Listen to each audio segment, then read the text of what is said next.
Hello and welcome to Khyber Shards, a 5th edition actual play set in the Eberron campaign world. Hello. Today's episode brought to you by Lazar Iced Tea. It's just rum.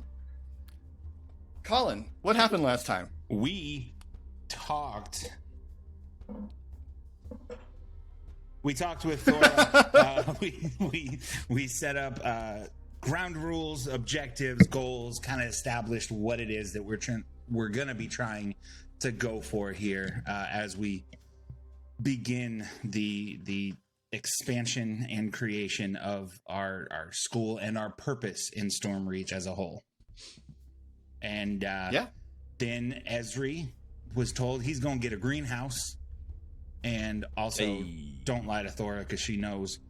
And I already got his sleeping pills. It's true. Well, And nothing's happening out in the jungle. yes. Okay. That's also Pog didn't do that. What's happening in the jungle? I don't know anything about the jungle. I don't know. Philip what to tell didn't you. ask Pog. Philip asked Colin for a Okay. recap. Well, yeah. Sorry. I role play. I don't know. No. It's Burn. all bad with Stormhammers arriving at their objective and opening a sarcophagus, and that's all players know. It stops. Mm-hmm. They're waiting. Why is it always and that's mummies looking terrifying. Yeah, they're all cursed now, based on logic. Whatever it is all bad. Mm-hmm. Totally. So, meanwhile, Oh boy. Again. Oh boy. Meanwhile, Oh boy. in the Obsidian City, the Stormhammers wait. You are in the steaming depths of the Zindric jungle, following a strange compass, a small disc that points the way to a city. Your leader is a wayfinder par excellence, the extraordinary Hallis Martain. The darkness of the jungle is overwhelming. The denseness of it is daunting. But you lived through the war. You watched your country turn its back on your order. And you know that the world can be made better in the assurance and strength of the blood of Vol. Because you are Knights of the Emerald Claw. And as you cut your way through the jungle, you find your way to a place where the jungle seems to simply end, and a volcanic lava field stretches before you.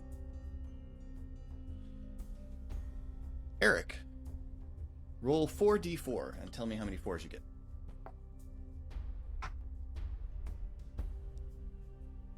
Uno. Okay. Tell me how Hallis Martain and the Emerald Claw navigate this at a cost. So Hallis, being an experienced wayfinder, this isn't his first rodeo of experiencing a lava field, and so being able to spot the cooler sections of stone begins leading a path through. But one of the Emerald Claw just tries to take a corner too tightly and ends up accidentally dropping a not insignificant amount of supplies into a too hot spot, and it just burns up. So, All right. Got to Idiot. turn on the jungle music. All right. So the party party is reduced in its supply, but manages to cross the lava field, proceeds through the jungle into the depths of the night, farther and farther south, you think, into the jungle, into the ever-shifting land around you. And one night, as the party moves towards, the sun is setting, moving towards camp, there come the sound of many voices in the trees, and a group of Sulatar Drow surround the Emerald Claw troop, armed and armored in elaborate fire red metals and lacquered leather, armed with blades of alchemically hardened obsidian. The Sulatar close in. Colin, roll 4d4 and tell me how many 4s you get. 1. Okay. Tell me how the Emerald Claw Or survived else. their encounter with the Sulatar at cost to themselves. This is at night. They're camped. Mm-hmm. It is a battle. I suppose I should clarify for you real quick. The Emerald Claw are an order of knights, so they're mostly martial. However, they do have number necromancers among them. The Knight of Skulls that you fought in the Red Ring was a Knight of the Emerald Claw, and identified himself as such. And would these drow have any experience with necromancy? Probably not these drow. Then, after the attack originally gets underway, they're able to recover, kind of build up a shield wall, but having already lost 2 men, the one in the center of their shield wall casts a spell and revives the 2 that have fallen. While they only do minimal damage, it's enough to frighten the drow who are unfamiliar with this necromancy, and they are able to survive having lost just the 2 men. Okay. Finally, Hollis Martain reaches the cliff's edge, looking down on the vast, shining obsidian city, and begins to guide the Emerald Claw down a path into the city, coming in through a different angle from that which we saw as the Stormhammers came through. And in making their way through the city, the Emerald Claw find themselves surrounded by eerie humanoid figures of varying sizes, extraordinarily lifelike in their shape, and yet carved, or at least made, of pure obsidian. RA, roll 4d4 for me, and tell me how many 4s you get. 1. What is the nature of this hazard, and how does it cost the Emerald Claw? These are the figures of obsidian. Yeah, figures are made of obsidian. They are extremely lifelike humanoid figures in obsidian.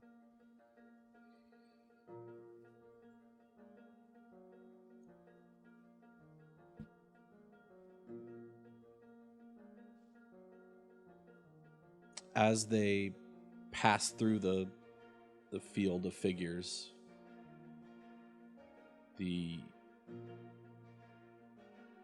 where there should be eyes behind the stone face of the figures begins to glow, and each one begins to blast waves of heat at the party. And they have to run and shield themselves and try to get past it without being disintegrated, which at least one of them is. Okay. The Wayfinder leads the somewhat reduced Emerald Claw to the central citadel, following the beacon of this strange compass retrieved from the depths beneath Zendrick and stolen for him from the Stormhammers.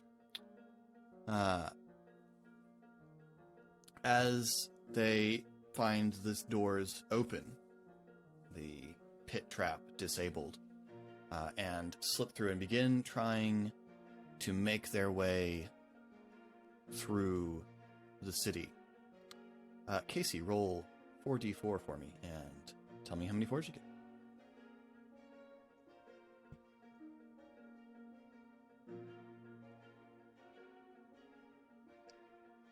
None.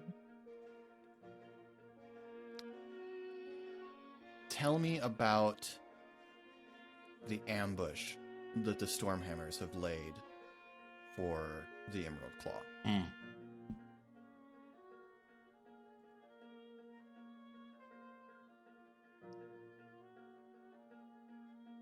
Well, it was pretty easy. You have to go the single way to get past the pit of spikes and snakes. Mm-hmm.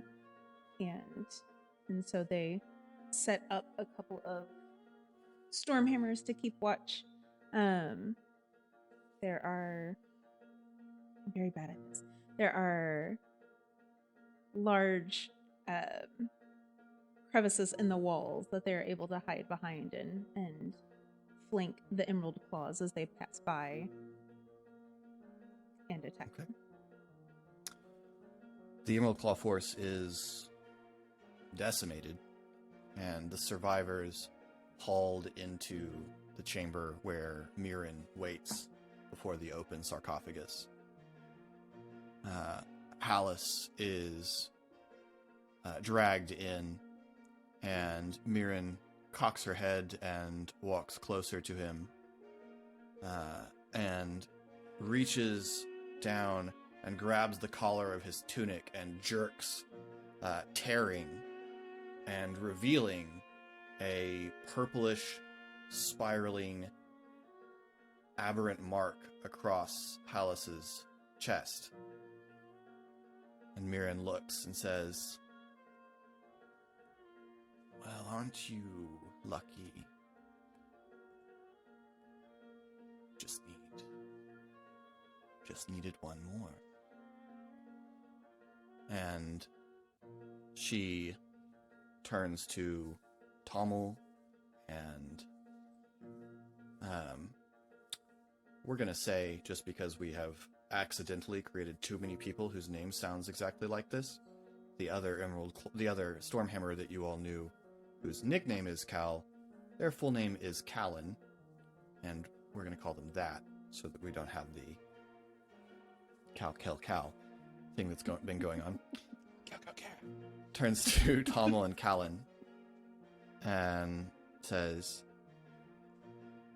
"It's time. Take your places." Hallis is dragged to one of the tables in the room, bound and thrown on it. Tommel and Callan walk to two of the other tables and lay down, and Mirren walks to the fourth and settles herself on it. And then looking back at the other Stormhammers and the bound Emerald Claw, she says, "Do it."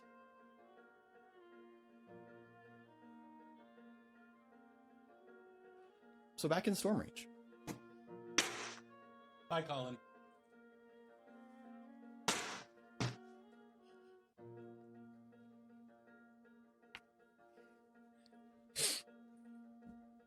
Colin, why'd you take your headphones off? He told us what happened. Let me see if I can't make you feel better about this, Colin. Aren't you glad you didn't follow them into the jungle? I'm far less happy that we didn't just try to kill them, though. Also, can I just say how much I appreciate you naming that character me if I was from New Jersey? Callan. Much appreciated. Welcome. Well, it can't, like, there's an actual name, Callum, but then the cat's full name is Columbra, so that wasn't going to help. So, I didn't want to just go with, like, Caleb. But anyway. All right. So, it's been... My name is Kamal, and this is my friend Frank. So you have been working on getting the house set up to your desires. You've been settling into what rooms everyone wants. And Thora comes upstairs and finds Ari and Tommel in the midst of a debate. Really? I'm sorry, Ari and... gosh. Ari and Pog. Physical, real quick. Ari and Pog in the midst of debate. Teleportation is The real. it's gonna be an awesome 3 seconds on the watch party. Ari and Pog. Boy, did you have Laura's attention for a second there. But I said dibs though. After I said dibs. No. That's what prompted you as I walked in here and said, if this is the nicest room, then Thor's going to have it. If it's not, then dibs. But I said dibs on the other room, and then Thora took that other room. So you I lost dibs. dibs on that room. No, I just moved my dibs down one.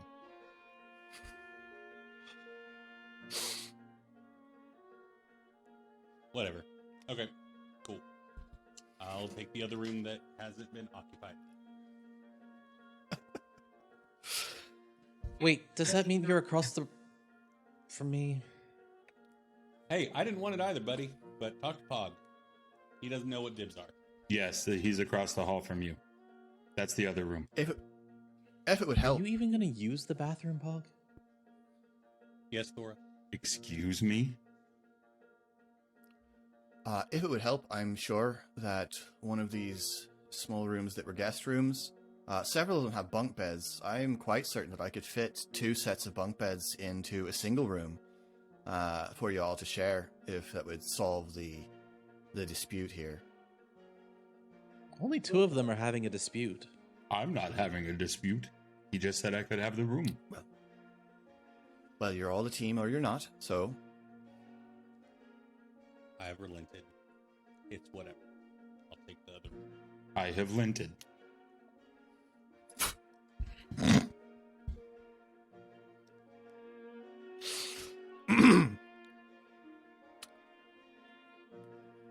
I don't know. I don't know. Right. I have something that's even remotely important Okay. for you. Come on. Sleeping arrangements. What was that? None. I'm good. And she heads back down the stairs. She's going to be a great headmistress. I'm talking to my mom all of a sudden. Jesus. Ex-secret agent headmistress. How is that not a film? Yeah. Yet. How is that not a family film Copyright the starring Geek Scarlett Pantheon. Johansson? Right. And Melissa McCarthy as well. She's going to be in there Yeah. for sure. Yeah. I mean, we don't know where Mary Poppins got her skills. Yo, real talk. Headcanon accepted. Okay. Thor leads you back downstairs and to one of the lower floor rooms that's been set up as an office. It is, in fact, the room with the secret door, because Thora doesn't want children wandering into a room that has a secret door down to, Death. that room with the controls Death and a fly bottomless pit. Wise choice. So Both of those that, hazards. she's put the principal's office there. We have a license with the state if they catch us with that. Right? Yeah. There's no way we're zoned for a bottomless pit here.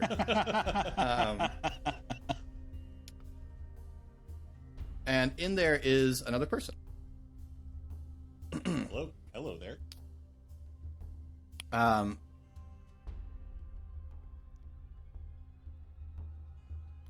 R.A., tell me the species of this person. Are we open to the entire D&D? Yeah, Zinder's got all sorts of weird things.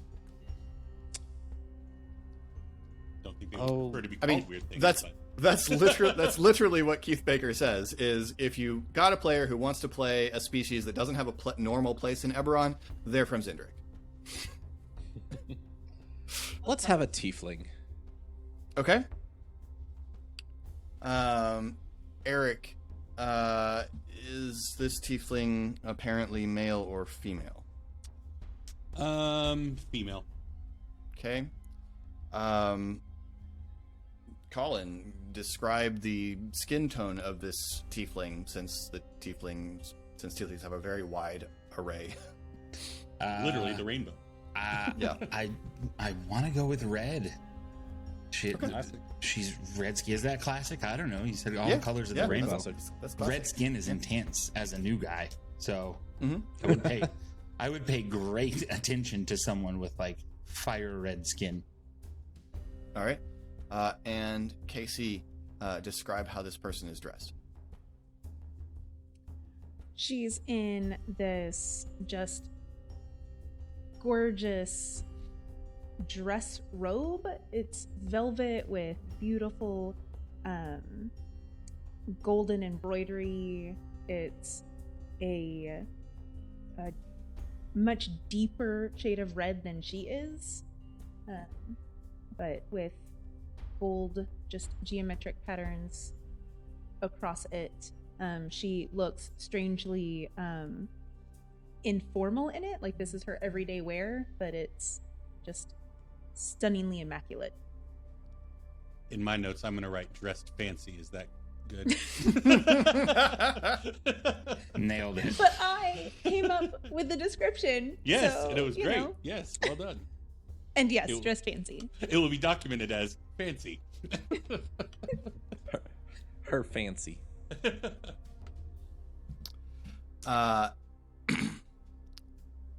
Thora says,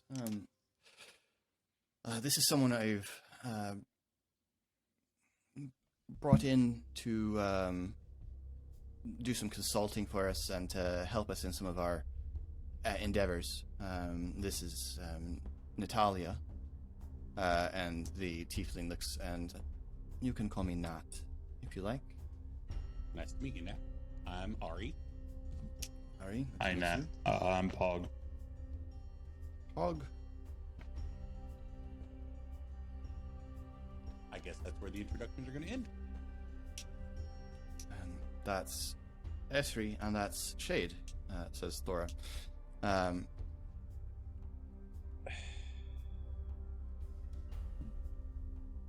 We do this now, Esri. I can't do anything about it now. We do this now. You've always done it. Yeah, but now you have to not be mad about it because we do this now. I'm not mad about you doing it. So you're not mad about us introducing you? Noted. Thora sits down behind her desk. I send some bugs to Ari.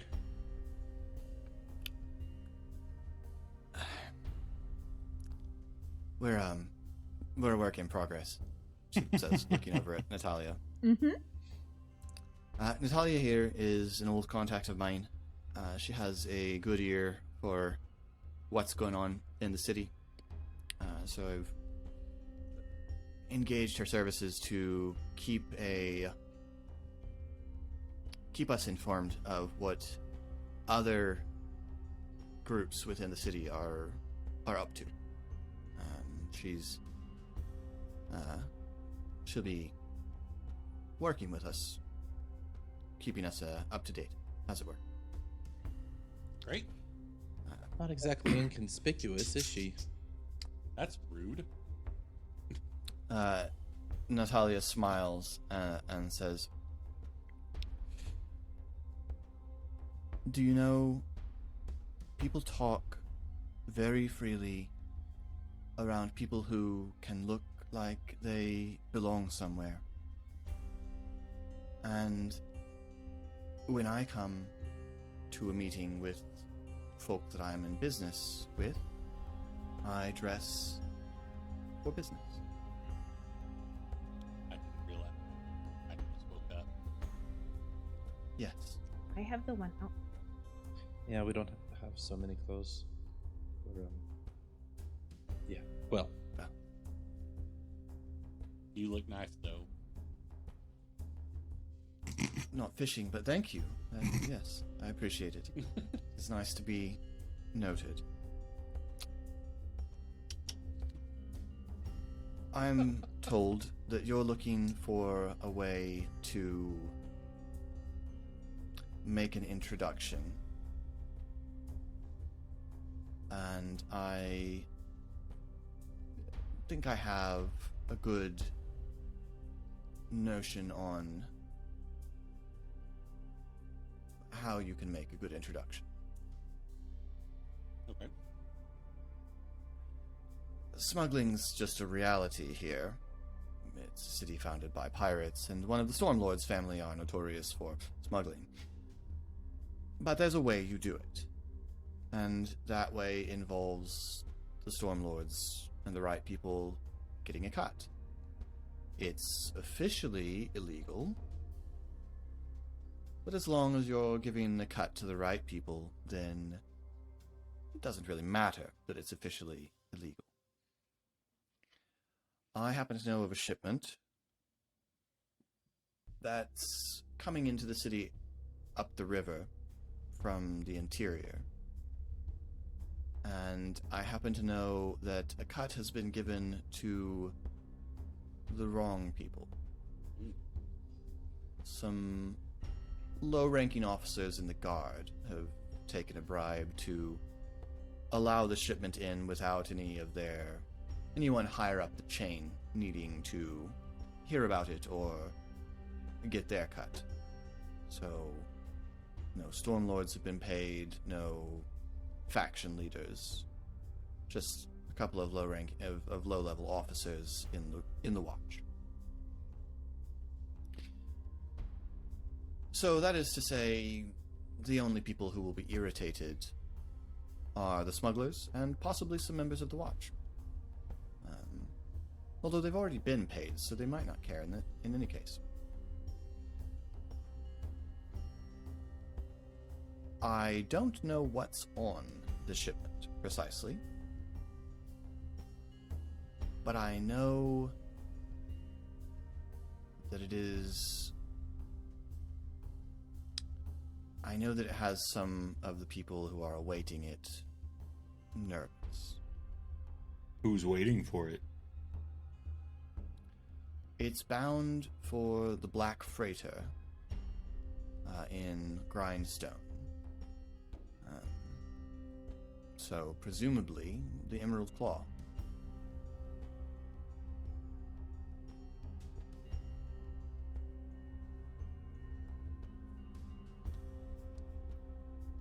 And did you say when it's expected to arrive in the city? It should come in tomorrow early in the morning.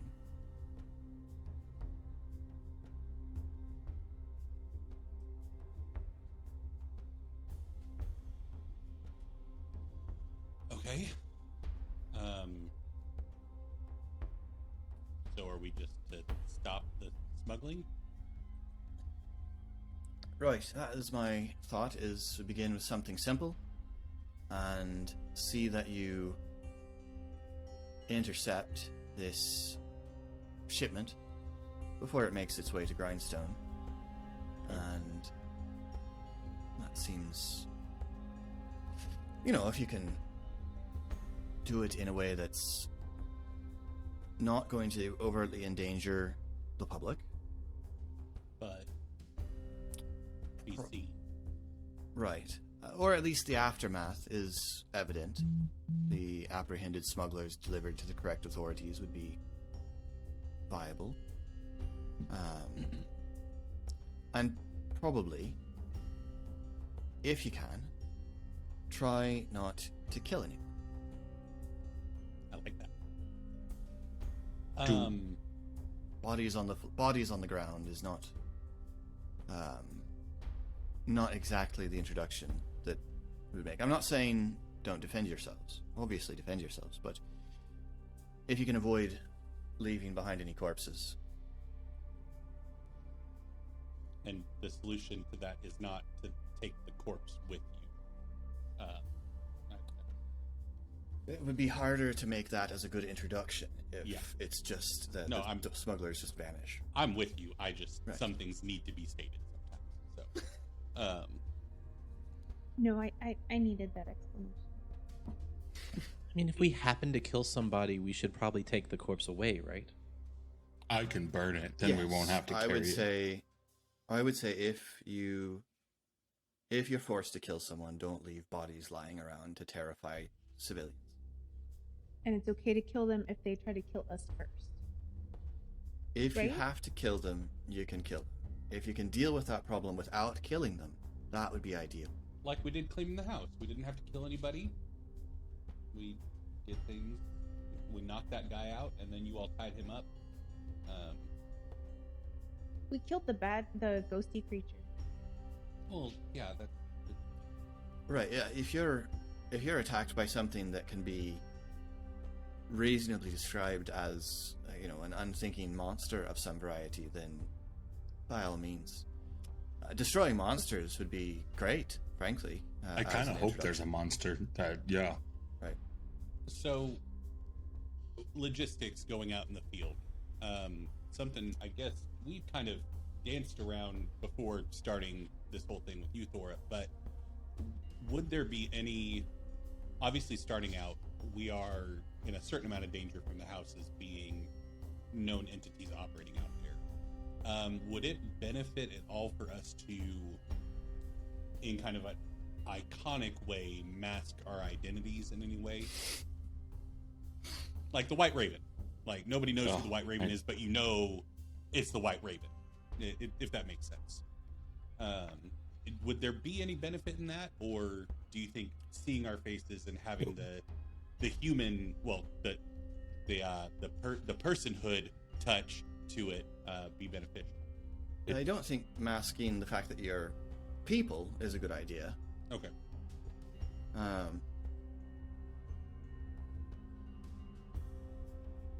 Yeah, I guess. But- The mark. Yeah, and I think you're about to go where my follow-up question is with the marks. So I don't think masking your personhood is a good idea, but if you're concerned about your identities being known, I have no problem with you wearing masks. But it needs to be known that we're the ones who did this, even if we're not identifying individuals. Yeah. So I'll leave that matter up to you. Should we have like a sign and then put it on our cloaks? We have a flag. Where's Puzzle Dust, man?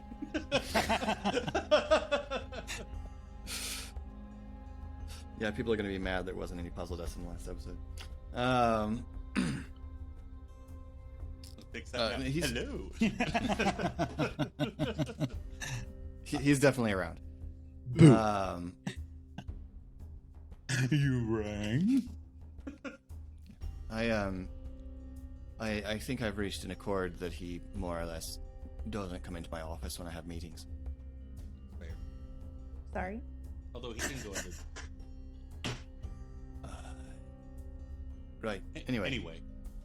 Jay's question. Well, it's interesting. I've been working on something, and I'm not sure that this would go particularly well on an outfit, but I think it will work well for what we're trying to be. And she sifts through some papers and turns around, and you see there are a bunch of different sketches of various attempts at a coat of arms.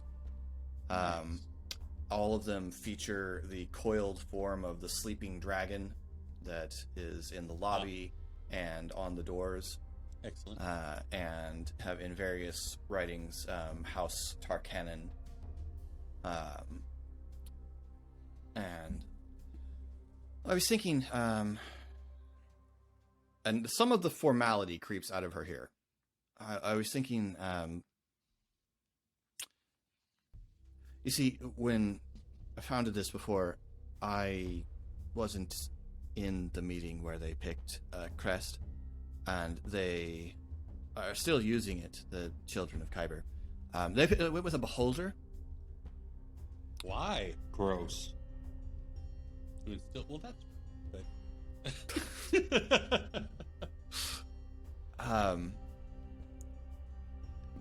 You know, as I say, I was foolishly absent from that meeting. Yeah, it's a very aggressive statement about who you are, in a sense. This, I think, is a slightly more subtle statement. Mm-hmm. The dragon, perfectly willing to stay at rest. Now, But- is there... Oh, Maybe don't poke it, you know? yeah, that makes sense. I like it. But as I say, that might not strike fear into your enemies if put on an outfit. I wasn't thinking of it on an outfit, I was thinking of it on a letterhead. Is there any concern, because before we reconnected, the last time I saw the words House Tarkanan was reporting a terrorist attack in Sharn. Right. Is there any concern there? If not, that's fine, but that's just... I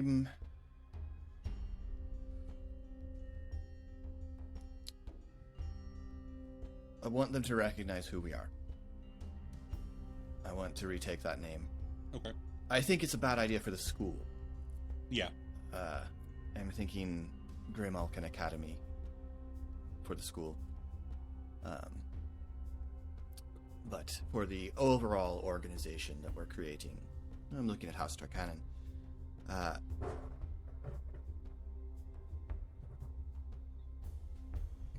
Storm coming in, apparently. They have quite the reach. Is that what I'm hearing? Am I hearing rain on someone's window? That's what. Let's see what I've been hearing. Yeah.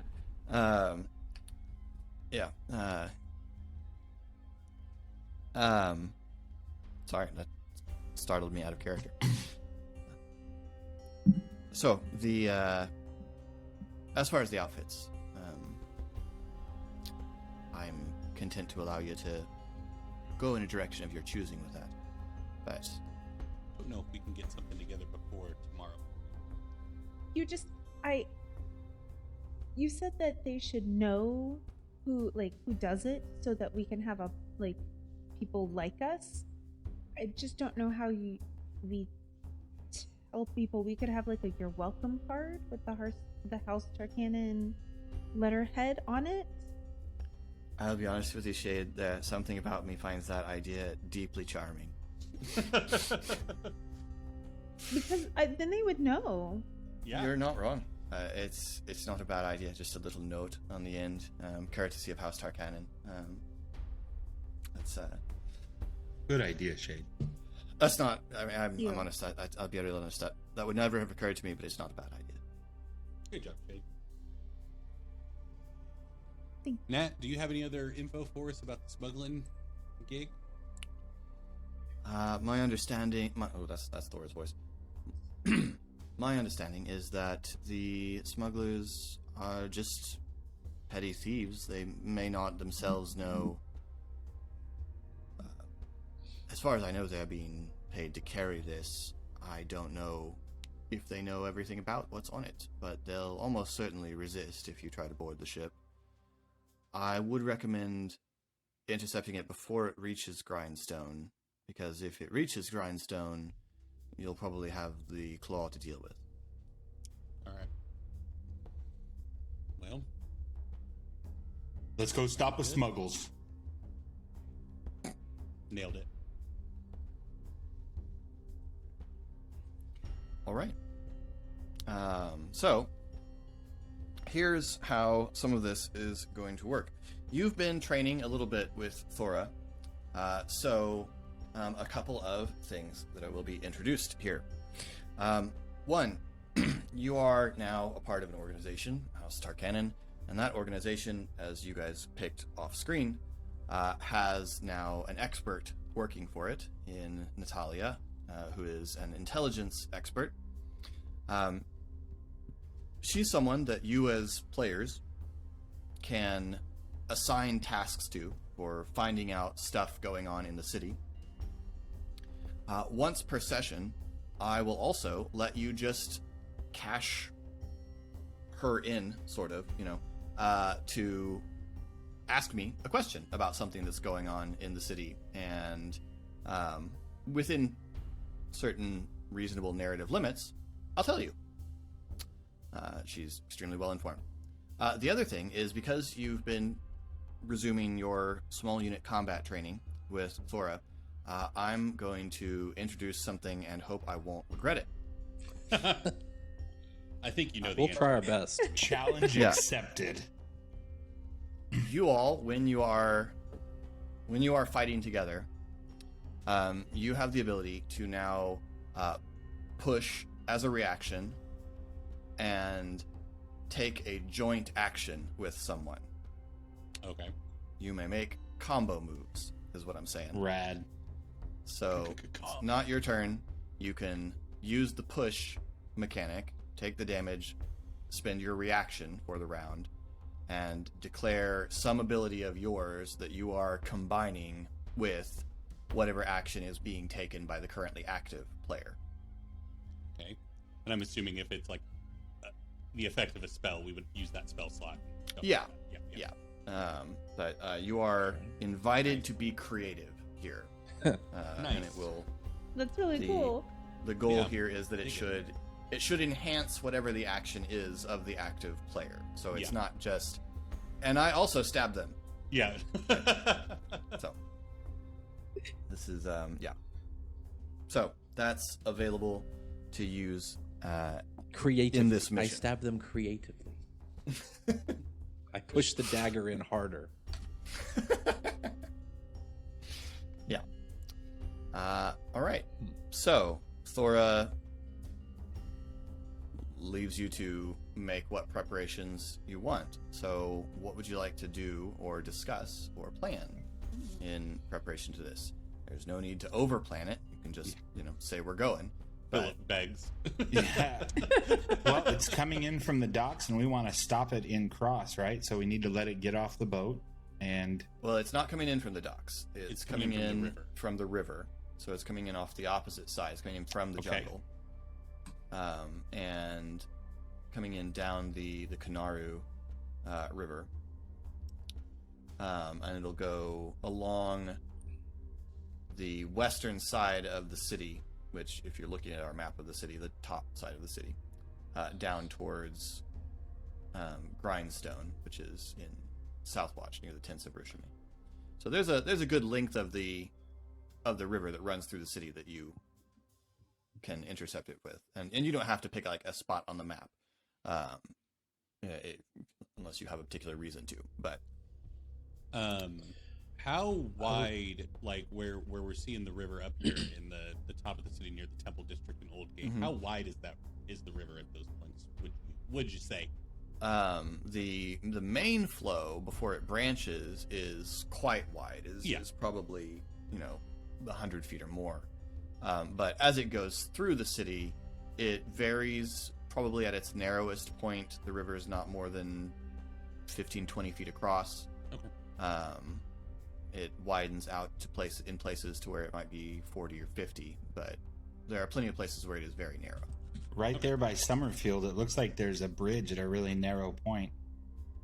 Mm-hmm. Might be Summerfield is past Grindstone though, so it would have already reached its destination. Grindstone. I'm looking at Greystone. Okay, got it.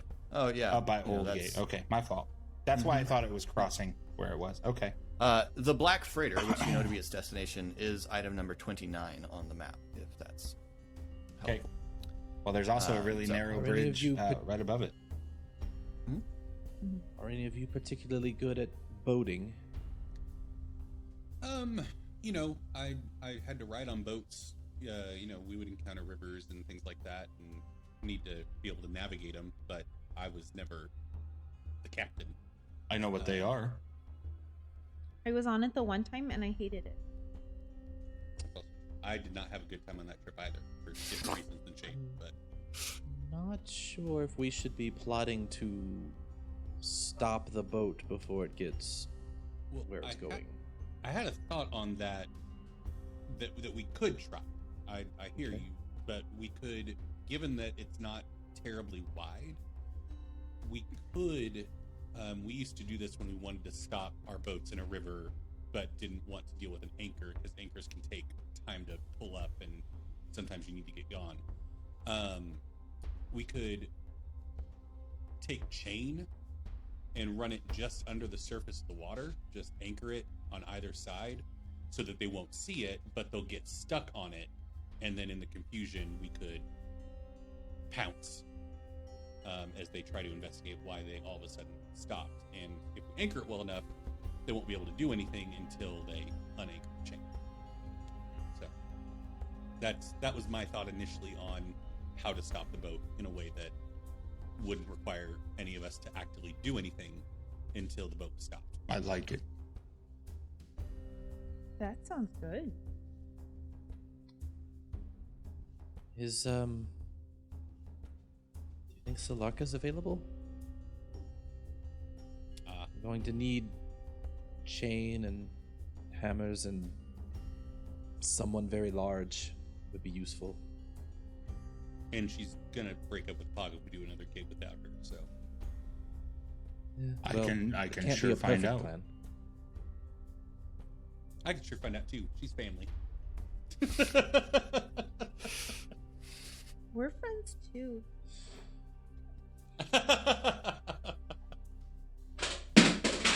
So we do that. Okay. Let's go find but out. After the boat stopped, do we just ambush them?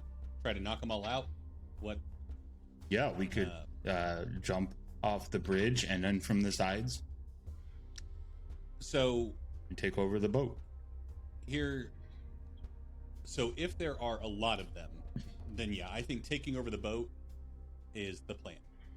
Or sorry, not if there's a lot of them. If there's a lot of stuff on the boat, like if they're smuggling a large shipment of stuff, then take over the boat because obviously. But if it's something that they're smuggling in, not a cache of stuff, then it might be better to grab and go.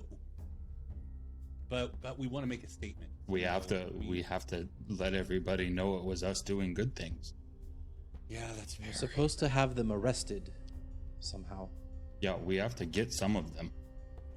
Yeah. Okay, that's a good point. All right. So we do it big. Do it big. Boom, boom, boom. All right. I'll remind you all that we have 5 little potions of healing. Nice. And 1 reaches around vial of quite valuable poison.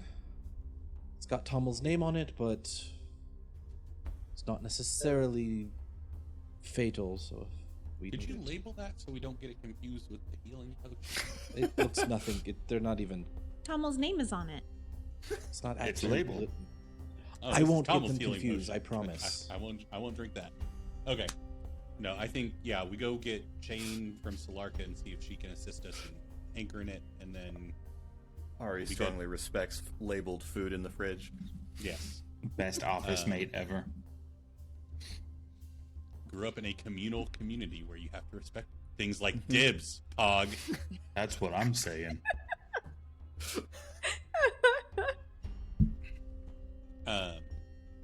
So we're Are off Tibbs to. the little frozen treats carts off the market.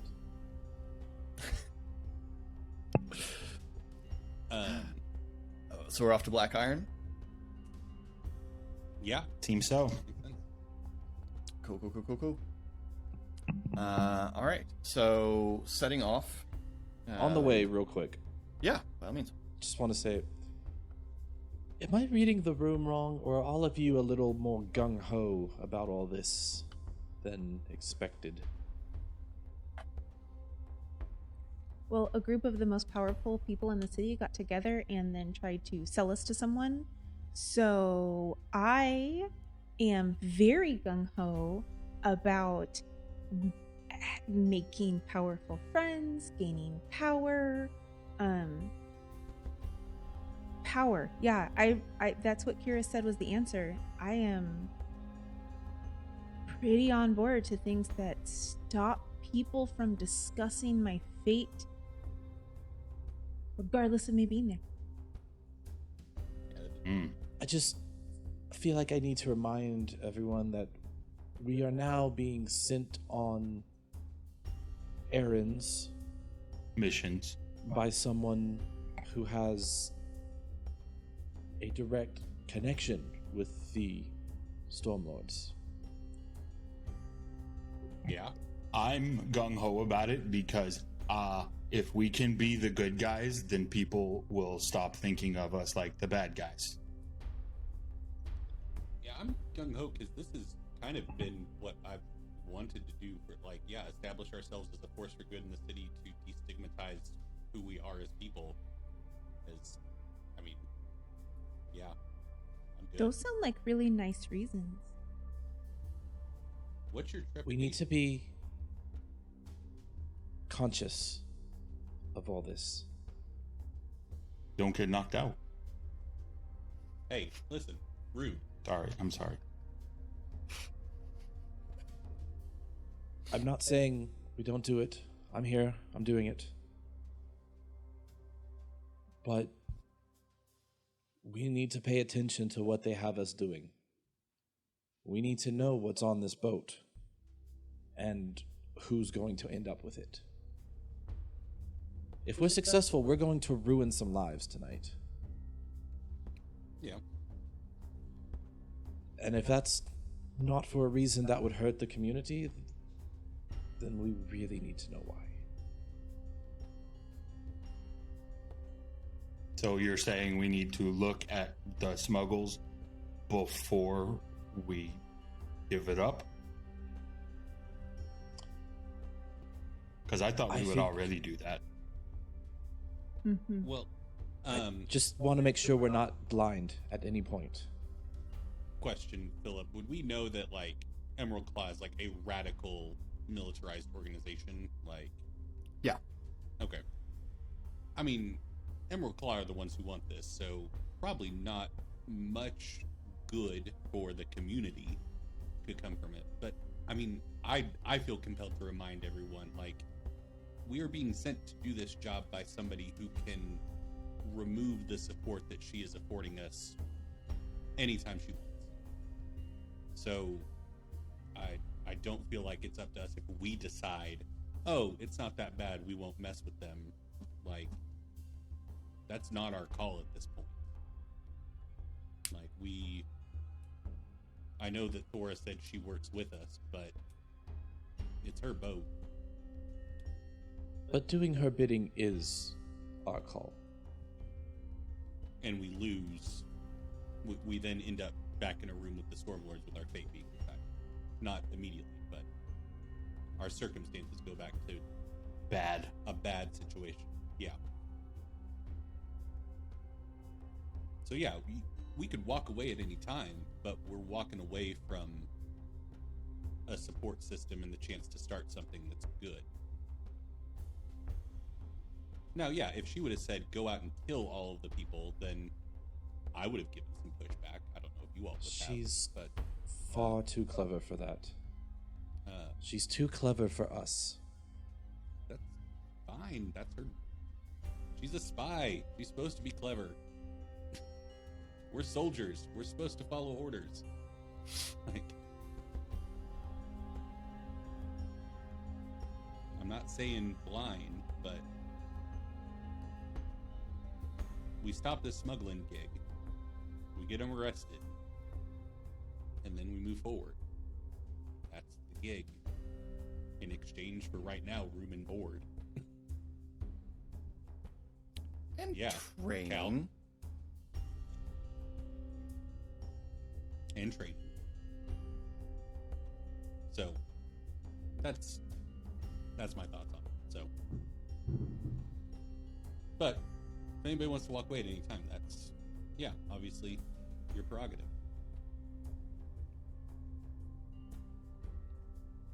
Just to clarify one thing that came up in there, the Emerald Claw are specifically the people who perpetrated the attack on the Red Ring. Right. Yeah. So that's what you would know them from. They are bad people. So let's go mess up their gig. Am I wrong, Ari? It sounds like you're saying you're not going to stop anyone from walking away, but it's not us walking away. It would be a conversation, but Thora offers literally the only life that I've wanted since I've gotten in this city. Now, yeah, if she commits atrocities, then I'll walk away with everyone, but this is what like I said, this is what I've wanted to do since we got here. This is developing a community for our people to come together and rise above the hate that's thrown our way. There's a lot of things I'm willing to make personal sacrifices to see that through.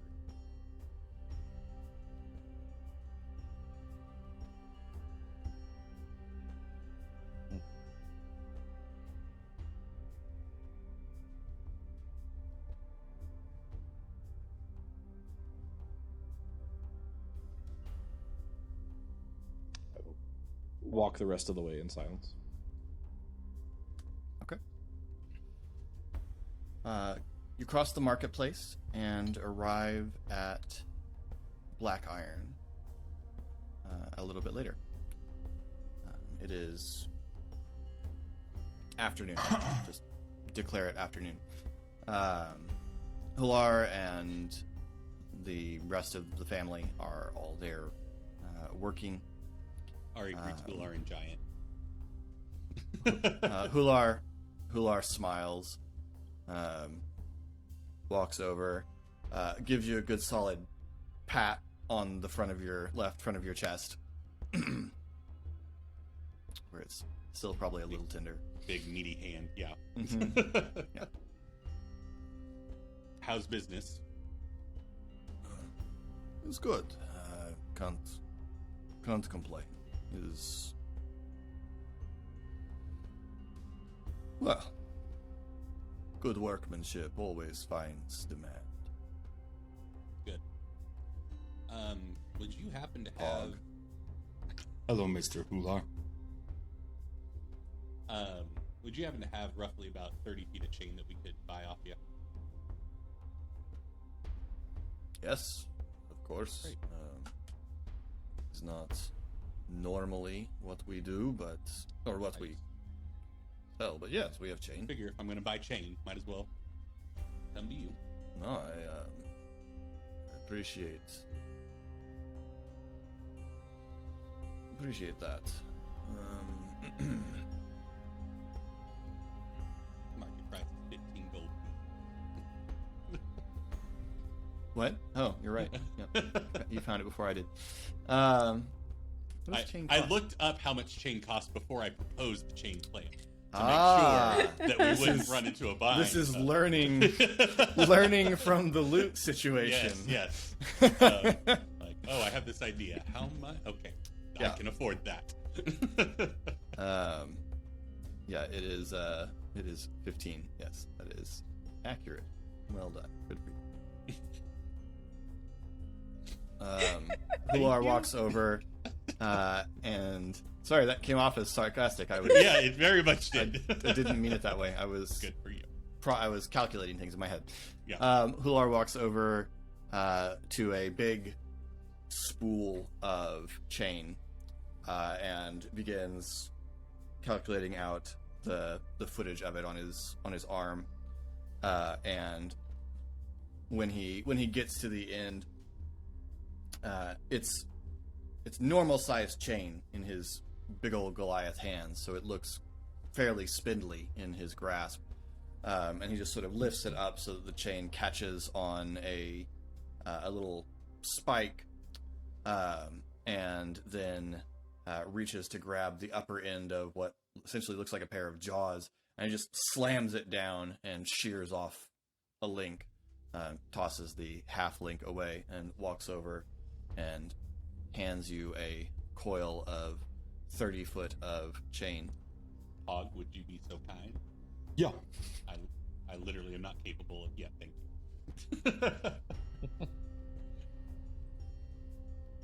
I don't even know how much. 30 pounds. 30 pounds. Yeah. Okay. 30 Ari pounds. could lift. Ari can lift 30 pounds. Yeah. Yeah, come. Is that all you need? Is Solarka working today? It's me asking Yes. Solarka.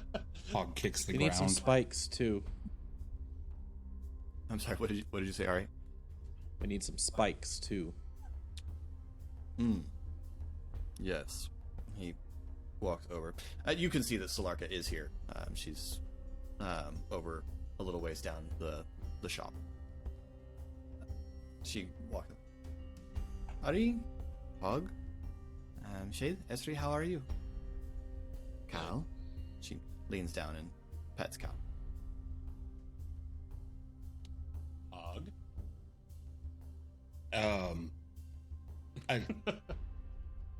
This is weird with everybody here. We have to go do something kind of fun, maybe exciting, and didn't know if you want to come.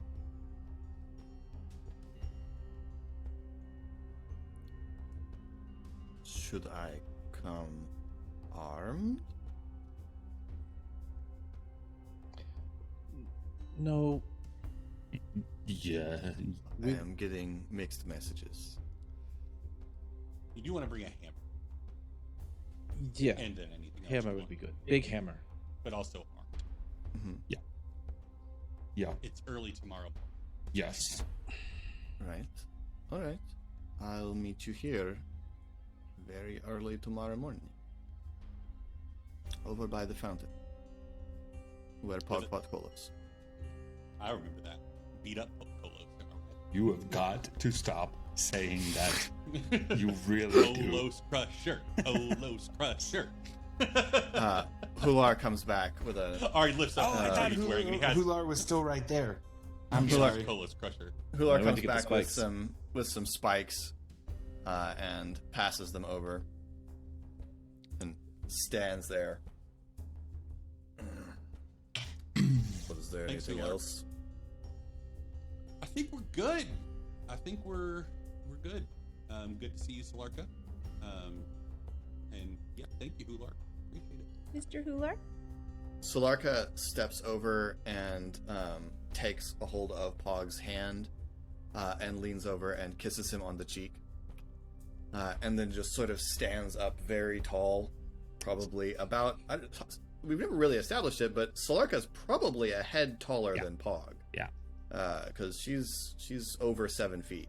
Yeah. And just sort of stands up and broadens her shoulders a little bit.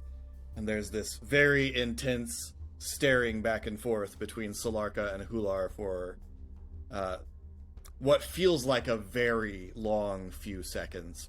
Well, we're gonna go. After the kiss on the cheek, Pog looks up at her and he kind of stands up a little straighter too, and then looks over and notices that she's in a stare down with her dad. Keeps her hand, but kind of drops again real quick. This is a lot. Hular just says,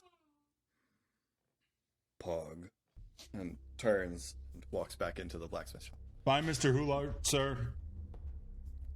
Solarka smiles. See you tomorrow morning. He Okay. really likes saying your name. Well, it's a pretty cool name.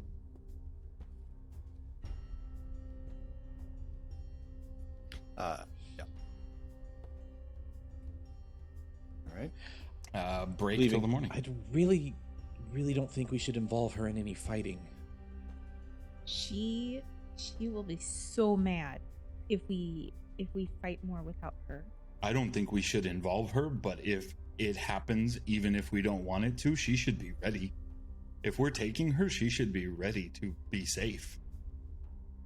Because She could be ready to otherwise, all run. she's going to have is a chain that's holding a boat.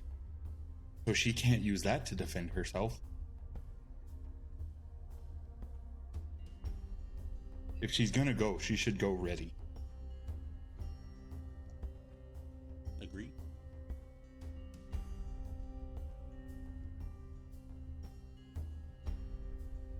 You do not tell someone to not bring weapons to a fight. Or an adventure. Yeah. Or a birthday party. I don't think you're going to be invited to my birthday party. That's the rule.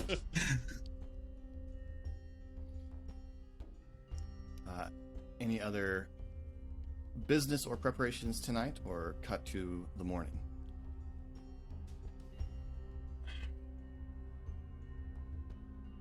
Can't tell what that means, Eric. It's conflict. It's a good question, Philip. Yeah, excellent question. So okay, yeah. Ari would, the night before the job, find a moment to get everybody in the little communal area on the second floor that of all of our bedrooms. Just going and being like, hey, I need to talk to you about something. Just to clarify, to add some flavor to that and clarify a little bit of the atmosphere of the house. Yeah. Thora's room, being attached to the stairway landing and not to this back area, Thora mostly doesn't come back here.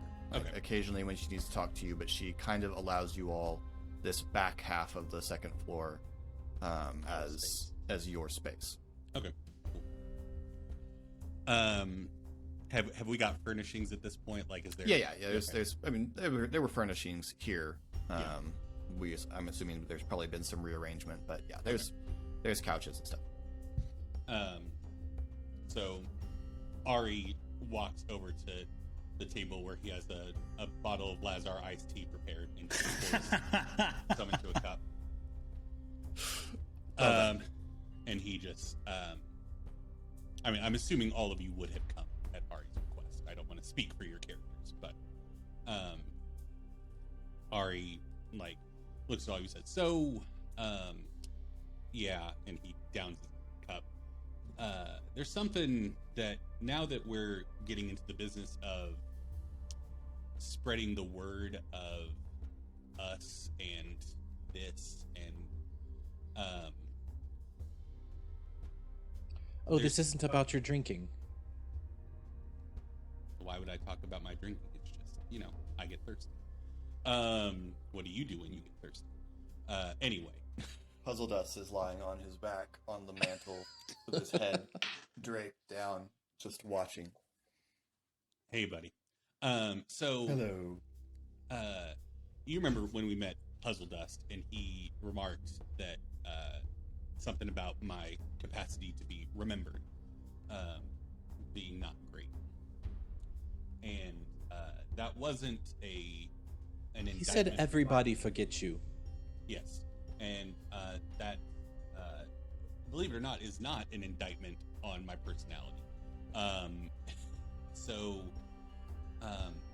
I don't know how to say this, and he fills his cup up again and so I'm just gonna say it. I'm cursed, and have been for a while now. So, people don't remember me, categorically. And in the film, there's a sudden flashback of your minds of every time that someone has walked up and said, "You're Shade's friend," or "You're Esri's friend," or said something about what all three of you did and not listed Ari, and you kind of go, I Pog had to remind everyone that you played music. Yeah, and the Moon Spears didn't. Yeah, so yeah, people don't remember me or my actions, and if I don't keep contact with people, they will just. yeah, they won't remember me. Like if I it's not like if I were to leave tomorrow, you'd wake up and not remember me. But it's kind of a, I mean, if something were to happen to me and I were to go away, if I were to die or something, it would be kind of a, the longer I'm gone, the more it's like, oh, I think Ari was there. Or when you tell a story, I would just be kind of a fact that slips through the cracks kind of thing. So when it comes to this stuff, I know that I, ironically, am a performer and am good with talking and stuff, but I can't be the one that does the memorable stuff because it will be all for naught. So, yeah. Does it count if you don't look like you? Yeah, it's my. As Puzzle Dust put it when I talked to him about it, I bear his mark. So, his being. Would I know the name, Philip? Okay, it's the Forgotten Prince is who cursed me.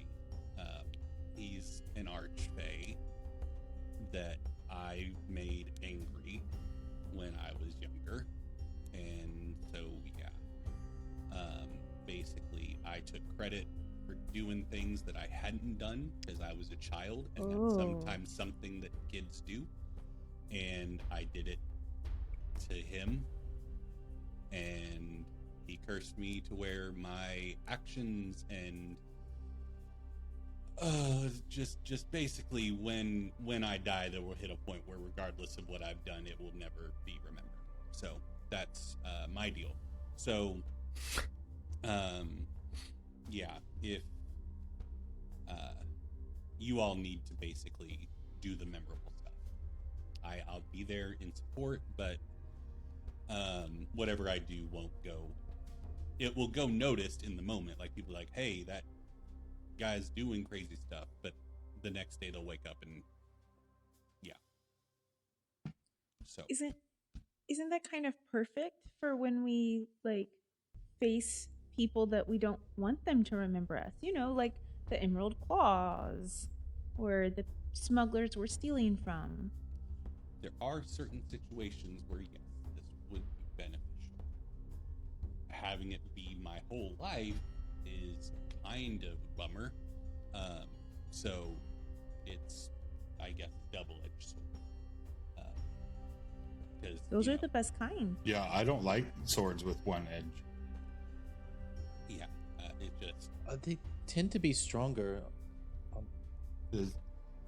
I appreciate no, I don't even know if I can say I appreciate. I get what you all are doing. But, yeah, I mean... So, there have certainly been circumstances where I've made somebody angry and, they won't remember my face and they'll be like, oh, there was somebody that did something, but I can't recall who they were or what they looked like or anything about them. And that's awesome. But, I still have family in Corvair that just, they wouldn't know me from Adam. So don't ask who's Adam. It's an expression pog.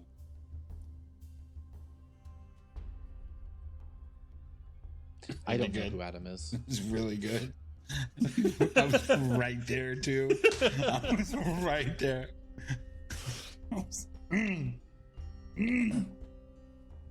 So, yeah, that's my deal. Puzzle Dust, did I miss anything? What? Were you talking? Yeah, cool. Thanks. Do you get it? Yes, I got it. I got it. Man, Puzzle It's like Dust. I've already forgotten. Yeah. It's been literally my whole life. I got it. Yep. Hey, Puzzle Dust, do something else useful. He's not Alexa. What? Alexa must be Adam's wife. I don't know her. Alexa by House Civis. Puzzle Dust, play some country music.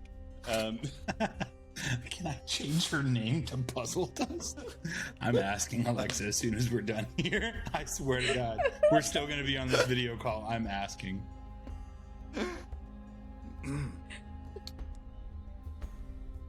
Puzzle Dust begins projecting random illusions on the bricks of the chimney. Philip, would I know whether or not a fake curse is removable? Yes, you probably do. You would know that usually there are specific conditions to breaking a fake curse, typically that are stated as part of the curse.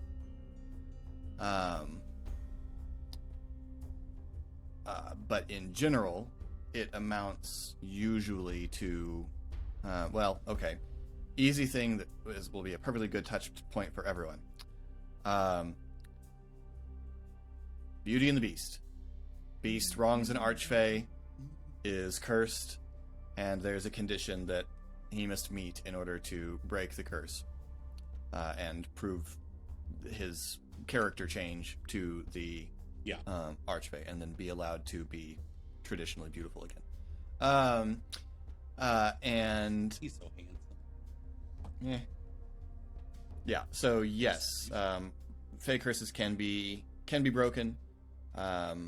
Either Also, through his some name is Adam. It's Prince Adam. Yep. I yep. Through conditions, or by making it up to getting the archfey in question to remove it. Yeah. So,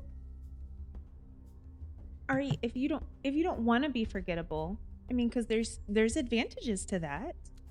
Yep. You could just, make it up to the Forgotten Prince. Give credit where credit is due. Ask him what he wants. Yeah. Yes, that is correct. I have not had the opportunity to travel to the Feywild since it happened. I don't even know how to get there. He was on my turf. And also, according to Puzzle Dust, he might not even remember that he cursed me, and so would have no conditions to remove it because he doesn't remember doing it, so who gives a rip? So, but no, I agree. I would love to not be forgettable. It is a real bummer anytime you ask somebody for a second date and they don't remember the first one. So, yeah, and Oof, that would be rough. Well, there goes my KSA question. Yeah, I mean, it sucks. I would love to do something about it, but we haven't really had the opportunity, and it only seemed relevant now that we're trying to remain known. It was kind of a boon for a while to not be remembered, but I didn't like it either way, but it was beneficial, I guess. So, yeah. Any other questions? Thank you for telling us. Sorry, I didn't do it sooner. Just didn't know how to bring it up. All right, Phil's up again. Wait. Who are you? Hilarious. Yeah, that's just, yeah. Curse I bore my literally, yeah, the hilarious joke. But we remember you. I mean, Because you see me every day. Hog and I. Oh, yeah. Yeah, I mean, you guys, you're literally the only people that consistently remember me. Well, now Thora, because she sees me frequently. But, yeah. Puzzle Dust. Well, yeah. Puzzle Dust doesn't seem to remember anything. Well, Puzzle Dust remembers. He remembers. There are squirrels chasing foxes across the chimney. I mean, it's cool. Isn't that backwards? Would really want to watch that. Backwards? Well, I mean, it can be. Wait, and they hold begin on. to move in reverse. Shade, Ari, like backtracks in the conversation, like giving him and Shade's background with like reading and stuff. And, like, what level of familiarity do you have with like the Fae stories and stuff? Oh, a lot. When the tribe that found me wandering in the woods, they worshipped the Fae, and so I know a lot about it. They- Would hearing about people that worship the Fae be an odd thing? Not entirely. People Okay. revere the Fae.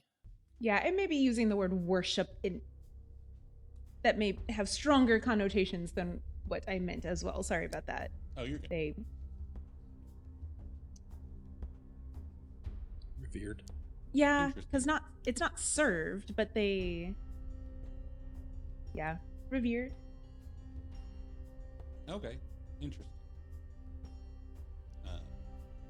Well, yeah. But I mean, not all Fae are nice. Oh, But the Forest Queen is always good. never met the Forest Queen. It sounds like I should have met her instead of the one that I did meet. Yeah, she gave me the mark. What? What? Huh? Well, I mean, I have talked very openly about feeling like my mark comes from the Forest Queen. That's why it protects us when I can't control it.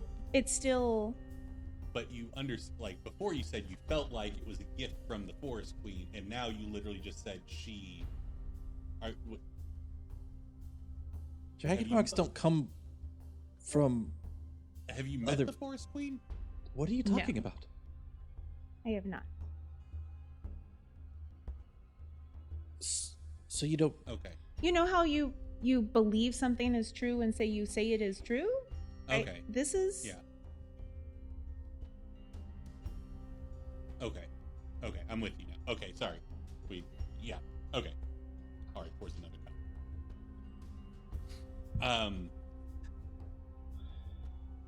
That's impressive because remember, it's just rum. That's 4 Right. cups of straight It's rum. right there on the label. And he hasn't it's said- right there on the label. He hasn't said pours a spent shot. It's a cup. He spent literal months with only Goliaths as his drinking buddies. He's built up a bit of a tolerance. Cups of rum. Okay. Hippopotami dance. Hippopotami tap dance across the chimney. Just to be clear, you all are seeing that too now, right? What's that dance form that they're doing? I've never seen that. They have metal on their shoes? Wild. Casey so badly wants to say no, but Shade would not do that. I do too. But he just yelled at Ezri. I'm going to bed. Okay. Okay. Well. Good night. Good Try to night. leave some in the bottle. Bye. Take this. I I wish y'all could see the kitten sitting in front of Casey, just staring at her and meeping. Okay. So bedtime. Gave up. We have. Puzzle dust. The path that you brought, like, you know how to get to the Feywild. How long of a journey would you venture that in? Don't you measure things in like days here or something? Yeah, yeah, That's very confusing to me. I'm very sorry. What would you measure it in? Well, you see, where I come from, it's just day or it's just night. It doesn't change. It changes where you go, and so I go from the gloaming into the day, and it's day. Whereas here, it's constantly changing. But you do have a measurement of time where you're from. Hmm. Like hours. Yeah. Distance, like, if you just give me the mileage, I could do the math on how long it'll take. It's from hither to yon. I'm gonna go to bed.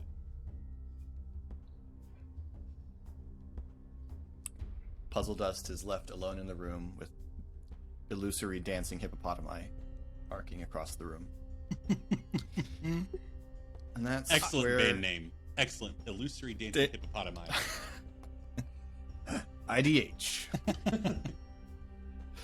And that's where we'll leave that episode. Next time we'll go on our first vigilante-ing spree. Thank